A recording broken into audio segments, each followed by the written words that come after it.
بسم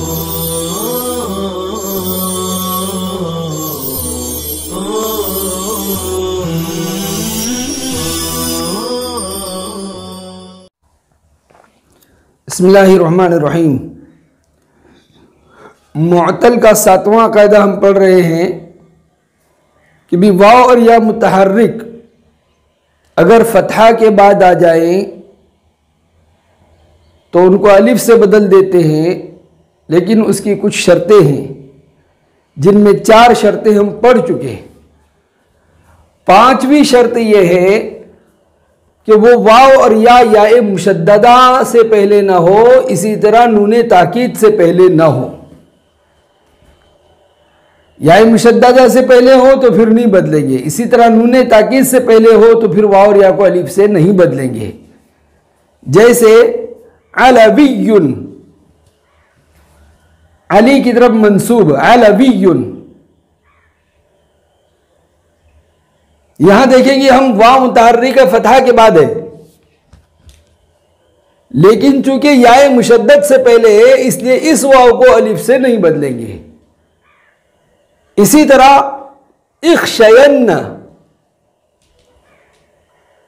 امر معروف بانون تاکید ثقیلہ کا صیغہ ہے، واحد مذکر حاضر کا، یہاں متحرک فتحہ کے بعد ہے لیکن چونکہ نون تاکید سے پہلے ہے اس لیے اس یا کو الف سے نہیں بدلیں گے۔ 6ٹھی شرط ہے کہ وہ لفظ لون اور عیب کے معنی میں نہ ہو۔ لون یعنی رنگ اور عیب کوئی نقص اور کمی۔ جیسے عویرہ، عویرہ کے معنی کانا اور بینگا ہونا، ایک کے دو دیکھنا، تو یہ ایک عیب ہے، اس لیے واو متحرک اگرچہ فتحہ کے بعد ہے لیکن چونکہ یہ عیب کے معنی میں ہے اس لیے اس واو کو الف سے نہیں بدلیں گے۔ اسی طرح سید، اس کا معنی بھی ٹیڑھی گردن والا ہوا، تو یہ بھی عیب کا معنی ہے، اس لیے یا متحرک اگرچہ فتحہ کے بعد ہے لیکن اس یا کو الف سے نہیں بدلیں گے۔ 7ویں شرط ہے کہ وہ لفظ فعلان، فعلا اور فعلتن کے وزن پر نہ ہو تب بدلیں گے۔ اگر ان 3 وزن میں سے کسی وزن پر اگر آتا ہے تو پھر واو اور یا کو فتحہ کے بعد ہونے کے باوجود الف سے نہیں بدلیں گے۔ جیسے دوران، سیلان، یہ دونوں مصدر ہیں۔ اب دوران میں واو فتحہ کے بعد ہے، واو متحرک فتحہ کے بعد ہے، سیلان میں یا متحرک فتحہ کے بعد ہے، لیکن چونکہ یہ دونوں کلمے فعلان کے وزن پر ہے اس لیے ان دونوں میں واو اور یا کو الف سے نہیں بدلیں گے۔ صورا اور حیادا یہ فعلا کے وزن پر ہے، واو متحرک فتحہ کے بعد ہے، یہاں یا متحرک فتحہ کے بعد ہے، لیکن چونکہ یہ فعلا کے وزن پر ہے اس لیے ان واو اور یا کو الف سے نہیں بدلیں گے۔ حبکتن فعلتن کے وزن پر ہے، حائکن کی جمع۔ سوارا یہ پانی کے ایک چشمے کا نام ہے۔ حیادا متکبرانہ چال کو کہتے ہیں، حادا یحیدوں سے ہے۔ حبکتن حائکن کی جمع ہے، حائک کے معنی جلاہا، کپڑا بننے والا، تو یہ حبکتن فعلتن کے وزن پر ہے اس لیے اگرچہ واو متحرک فتحہ کے بعد ہے اس واو کو الف سے نہیں بدلیں گے۔ 8ویں شرط افتعال بمعنی تفاعل نہ ہو،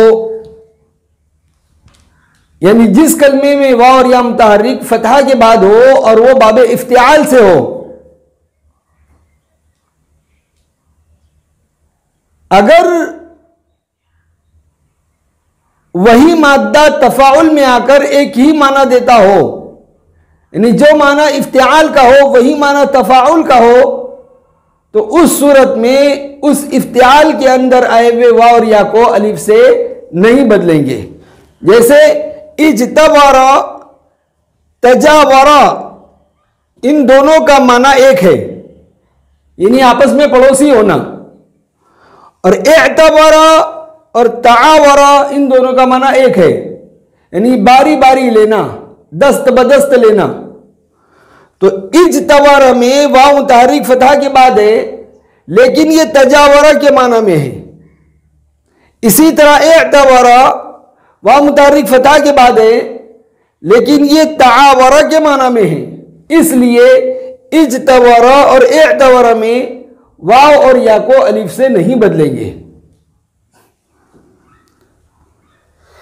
اب ہم نے 8 شرطیں پڑھ لی. اب مثالیں دیکھتے ہیں جہاں کلمات میں واو اور یا کو الف سے بدلا ہے. چنانچہ دیکھیں گے ہم قال. قال کی اصل کیا ہے؟ قبل. یہ قول سے ہے، اس کا مصدر ہے قول. قاف، واو اور لام یہ حروف اصلی ہے. تو قال اصل میں تھا قبل نصر کے وزن پر، نصر قبل. واو متحرک فتحہ کے بعد ہے، اس لیے واو کو الف سے بدل دیا، کیونکہ اس میں ساری شرطیں پائی جا رہی ہے. چنانچہ ہم دیکھیں گے فا کلمہ میں نہیں ہے، عین کلمہ میں ہے. یہ فا کلمہ میں ہو تو نہیں بدلتے، یہ تو عین کلمہ میں ہے. الف تثنیہ سے پہلے نہ ہو، یہاں الف تثنیہ کا صیغہ ہی نہیں ہے. ایسے ہی یہ یا مشدد سے پہلے نہ ہو، نون ثقیلہ نون تاکید سے پہلے نہ ہو، لون و عیب کا معنی نہ ہو. لون و عیب کا معنی نہیں اس میں، مطلب یہ کہ ساری شرطیں ان میں پائی جاتی ہیں، اس لیے یہاں واو اور یا کو الف سے بدل دیتے ہیں. باع اصل میں تھا بایع، بیع اس کا مصدر ہے. بایع ضربہ کے وزن پر، یا متحرک فتح کے بعد یا کو الف سے بدل دیا. دعا اصل میں تھا دعا، واو متحرک فتح کے بعد واو کو الف سے بدل دیا. رما اصل میں تھا رما، یا ضربہ کے وزن پر، دعا نصر کے وزن پر. جس باب سے آئے گا اس کا وزن بنائیں گے. دعا یدعو نصر سے تو بولیں گے نصر کے وزن پر، دعا نصر کے وزن پر. یہ رما یرمی ضربہ سے ہے تو رما یا ضربہ کے وزن پر، اس طرح بولیں گے.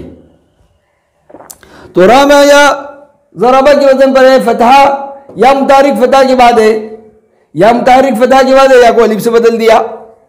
بابن اصل میں تھا بوابن، واو متحرک فتح کے بعد واو کو الف سے بدل دیا.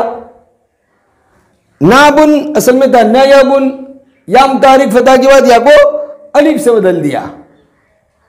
تو واو اور یا متحرک ہو فتح کے بعد ہوں تو اس واو اور یا کو الف سے بدل دیتے ہیں، لیکن ان کی چند شرطیں ہیں جو ہم نے شرطیں تفصیل کے ساتھ پڑھ لی.